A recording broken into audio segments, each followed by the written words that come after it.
Rahul Gandhi leader of opposition, एक मर्तबा भी उन्होंने वक्फ का जिक्र क्यों नहीं किया? इसके पीछे का कारण क्या था? रूबिका, दूसरी इंपॉर्टेंट बात यह है कि जिस तरह से सिलसिलेवार आपने क्वेश्चन डाला है तो थोड़ा उसको रिप्लाई करने का उसी तरह दीजिएगा, क्योंकि मैं यूपीएससी के एग्जाम में नहीं बैठा हूं जहां हम 1 to 1 एक क्वेश्चन आंसर। आपने अपने पैकेज के लास्ट में एक बैंकिंग लॉ अमेंडमेंट जिक्र किया, अभी आप वक्त पे चर्चा करने आई थी, आपने एक बैंकिंग का वर्ड यूज किया, मैंने उसका आपको जवाब दे दिया। मुझे बताइए, राहुल गांधी ने वक्फ पर संसद में क्यों एक शब्द नहीं बोला?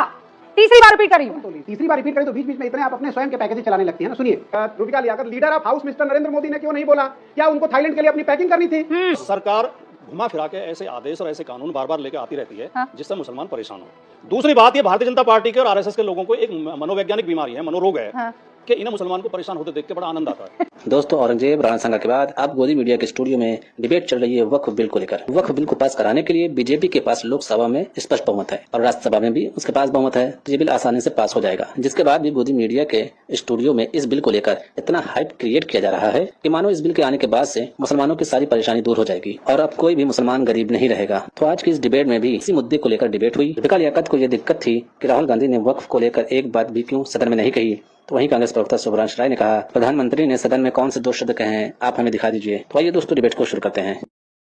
पिक्चर चालू करो बे। Rahul Gandhi leader of opposition, एक मर्तबा भी उन्होंने वक्फ का जिक्र क्यों नहीं किया? इसके पीछे का कारण क्या था? अभी बता है भाई, अभी बता है। बहुत बहुत धन्यवाद रूबिका। मैंने आपकी जो चर्चा है पैकेज है उसी से एक लाइन लिया जिसमें आपने बड़े जोर शोर से लास्ट के 10 सेकंड में जिक्र किया था बैंकिंग लॉ अमेंडमेंट। बिल्कुल आपने सही कहा कि ये लॉ आया और उस लॉ का प्रभाव ये हुआ कि नरेंद्र मोदी सरकार ने एटीएम चार्जेज पर 19 रुपया पर एटीएम विड्रॉल एटीएम सर्विसेज के ऊपर लगा दिया, भारत की जनता के पॉकेट के ऊपर। क्या बात कर रहे हैं? असंभव। अगर आपको लगता है कि नरेंद्र मोदी जी का यह कदम हिंदुस्तान के लोगों के लिए अच्छा है तो बहुत बहुत धन्यवाद आपको, लेकिन हमें लगता है कि बैंकिंग लॉ अमेंडमेंट करके नरेंद्र मोदी सरकार ने हिंदुस्तान बीच में ना बोल के आम आदमी जिसका जिसका संबंध इस देश से जुड़ा हुआ, उन सबसे 19 रुपया पर उन्होंने चार्ज ले लिया। ले लिया, मैं समझ गई। तो ये शुभ्रांश जी अभी क्यों बता रहे हैं? आप प्लकार्ड लेकर उतरते ना, सड़कों पर क्यों नहीं उतरे? मुख्य विपक्षी दल तो आप है ना, कौन है? आप ही है ना। तो ये 18 रुपए अगर वो जेब से छीन रहे हैं तो ये तो आपको पूरे देश को बताना चाहिए था। क्यों आप लोग सड़कों पर नजर नहीं आए? क्या वजह थी? हाँ रूबिका, दूसरी इंपॉर्टेंट बात यह है कि जिस तरह से सिलसिलेवार आपने क्वेश्चन डाला है तो थोड़ा उसको रिप्लाई करने का उसी तरह दीजिएगा, क्योंकि मैं यूपीएससी के एग्जाम में नहीं बैठा हूं जहां हम 1 to 1 एक क्वेश्चन आंसर दे रहा हूं, तो इसलिए प्लीज थोड़ा सा अब मैं बोल लूं, उसके बाद अब आप आइए। राय साहब, एक तो रिलैक्स, काम डाउन, ओके। मैंने जो सवाल पूछा उसमें आप 18 रुपए लेकर आए, कोई बात नहीं, अच्छी बात है। मैंने आपसे सवाल क्या पूछा? राहुल गांधी ने सदन में क्यों नहीं वक्फ पर बोला?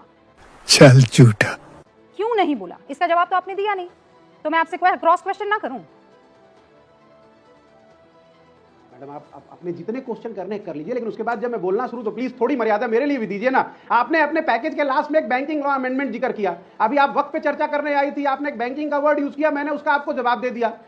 सही पकड़े हैं। तो जवाब दिया तो देश को सुनने दीजिए ना। अब आपने दोबारा जो तो मैंने कौन सा मुंह पर पट्टी लगा दी आपके शुभ्रांश जी? मैंने थोड़ी मुंह पर पट्टी लगाई है। 18 रुपए वाली बात तो पूरे देश तक पहुंची है। ठीक, अरे प्लीज अब तो आ गए। अब जो रही बात ये कि हम लोग कोई फिजिक्स के विद्यार्थी तो है नहीं कि एक सवाल का क्वेश्चन यस या नो होता है। पॉलिटिकल साइंस के विद्यार्थी है, जैसे आपने पैकेज के बाद इतनी भूमिका बांधकर सवाल तो ये थोड़ी है मैं पूछूंगी आपका नाम क्या है तो आप कहने लगेंगे माउंट एवरेस्ट देश का दुनिया का सबसे बड़ा पहाड़ है ना। जो सवाल पूछेंगे उसी के इर्द गिर्द समा बांधेंगे ना पॉलिटिकल साइंस के स्टूडेंट साहब। मैं ऐसा कहूंगा, ये थोड़ी होगा। मैं पूछूंगी आपका नाम क्या और आप कहेंगे कि मेरे पड़ोसी वो साहब जो हैं उन्होंने फला जगह बिल्डिंग बना दी। कोई भी ज्ञान थोड़ी परोसने लगेंगे। बहन डर गई। मुझे बताइए, राहुल गांधी ने वक्फ पर संसद में क्यों एक शब्द नहीं बोला? तीसरी बार रिपीट कर रही हूँ। तो लीजिए भाई, हाँ, तो तीसरी बार रिपीट करें तो बीच बीच में इतने आप अपने स्वयं के पैकेज चलाने लगती है ना। सुनिए, क्यों नहीं चला, बस बोला, और क्या उसका डर था? आज आप उत्तर प्रदेश में बैठी हुई हैं और उत्तर प्रदेश के एक प्रमुख अखबार में आज सुबह हेडलाइन छपी थी, प्रदेश में 98% वक्फ संपत्तियों का खतरा। राहुल गांधी क्यों? यही वो चर्चा है जिसके पीछे। अरे रूबिका, शांत रहिए ना भाई, सुनने तो दीजिए देश को। पूरा पैकेज दिया, सुनिए। गजब बेइज्जती है। ये आज की हेडलाइन थी। अब सवाल आपका ये होगा कि ये जिस अखबार ने ये हेडलाइन चलाई या लिखी या छापी है, नहीं, क्या वो राहुल गांधी क्यों नहीं बोले छाप रहा है, या फिर अमित शाह जो पार्लियामेंट के अंदर खड़े होकर सरासर सच बोल रहे हैं या झूठ बोल रहे हैं, वो भ्रमित कर रहे हैं? तो ये सब जो आप बोल रहे हैं वो सारी बातें राहुल गांधी क्यों नहीं बोले सदन में? यही तो पूछ रही हूँ मैं। आप इतना बढ़िया होमवर्क करके आए हैं, पन्ने भी खंगाल के लेकर आए, अखबार भी छाना है, ये सब राहुल गांधी ने क्यों नहीं बताया संसद में? अरे रूबिका जी, अब उसी तरह से कि कल वक्फ के ऊपर जवाब देने के लिए नरेंद्र मोदी क्यों नहीं आए थे? वो तो देश के प्रधानमंत्री हैं। बात तो सही है। उनको तो लीडर ऑफ थाईलैंड यात्रा ऑपोजिशन पे ने आज क्यों जाना नहीं था। बोला? इस बात किरण का रिजिजू ने अरे बिल भैया, पेश किया, उन्होंने बोल दिया। Leader of house Rubika Liyaquat leader of house mister Narendra Modi ने क्यों नहीं बोला? क्या उनको थाईलैंड के लिए अपनी पैकिंग करनी थी? वो भी तो कल बोल सकते थे, लीडर ऑफ हाउस थे। इसीलिए राहुल गांधी ने नहीं बोला लोगों को क्योंकि प्रधानमंत्री नरेंद्र मोदी ने नहीं बोला। मुसलमान ये कह रहे हैं कि वो सड़कों पर निकलेंगे। मुसलमान और all India Muslim personal law board की तरफ से कहा जा रहा है कि वो कोर्ट में जाने वाले हैं। वो इस बिल को किसी कीमत पर लागू नहीं होने देंगे। इसका जवाब 20 सेकंड में फिर मैं आगे 20 सेकंड में दे रहा हूं। मैं इनसे पूछना चाहता हूं कि कौन सा वो प्रावधान है जिससे कि मस्जिद या कब्रिस्तान छिन जाएगी। उल्टा मैं आपको बताता हूं, इस 10 सेकंड और दे दीजिए मैडम, इतना मत कीजिए, 10 सेकंड तो दीजिए।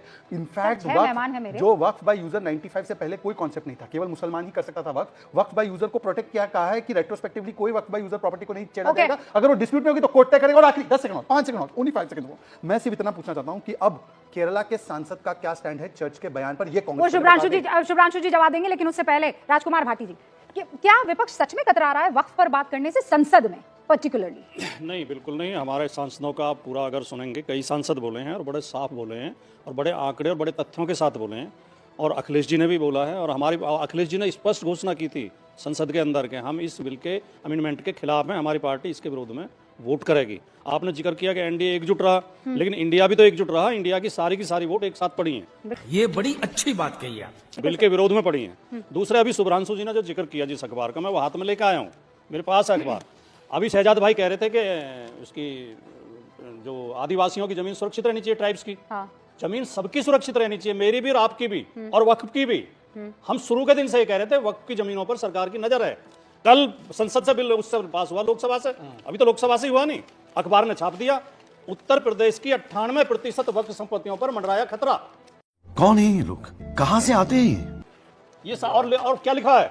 योगी जी कह रहे हैं जो 1952 की खतौनी में दर्ज होगी प्रॉपर्टी, हम केवल उसे वक्फ की मानेंगे। 1359 फसली का मतलब 1952, यानी 1952 जो प्रॉपर्टी वक्फ की गई है उन्हें सरकार हड़प लेगी।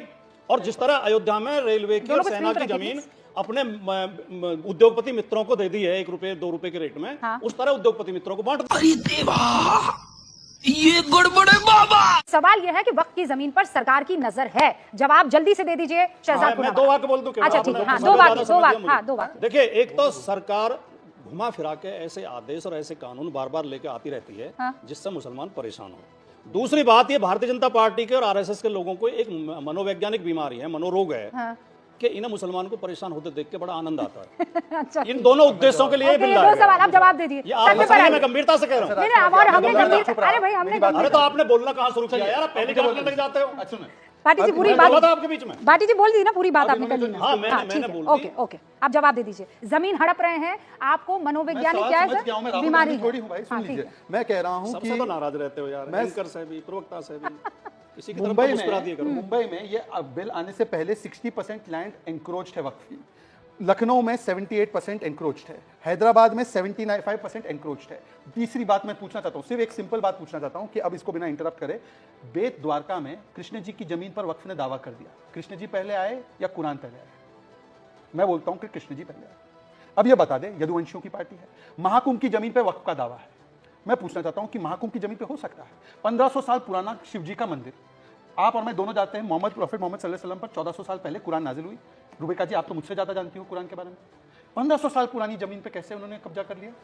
इस पे मैं पूछना चाहता हूँ, एक स्पेसिफिक जवाब दीजिए कि कृष्ण जी पहले आए या कुरान पाक पहले आए। ओके भाटी जी 30 सेकंड्स में। हाँ 30 सेकंड, भाटी 30 सेकंड। एक केरल के गांव का कोई किस्सा सुनाते हैं, एक द्वारका का आज सुनाया इन्होंने। इस तरह के 1-2 अर्जी फर्जी किस्सा सुना के ये सिद्ध करना चाहते हैं कि ये सारे मुसलमान बेईमान हैं, चोर हैं, सारी वक्त की प्रॉपर्टी विवादास्पद है। यही तो कहना चाह रहे हो आप। वक्फ बोर्ड मुसलमान है, भी कह देते हैं। वक्फ बोर्ड मतलब सारा मुसलमान। वक्फ बोर्ड सिखों का है। नहीं, वक्फ बोर्ड नहीं, सिखों का है। वक्फ बोर्ड मींस करप्ट हिंदुओं का, जैनियों का, जैनियों का। मुस्लिम। अच्छा, करप्ट हैं।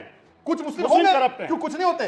इसलिए आप उनमें हिंदुओं को ला रहे हैं। अरे सारे आतंकियों को छोड़ दिया, मुसलमान थे। ये ऐसा होता है क्या? मुसलमान पे शहजाद, ये देखिए, अब ये पार्टी को मुसलमान ढूंढ रहे हैं, इसलिए उसमें गैर मुस्लिम को लेकर। ओके, आप दोनों रुकिए, शांत शांत शांत।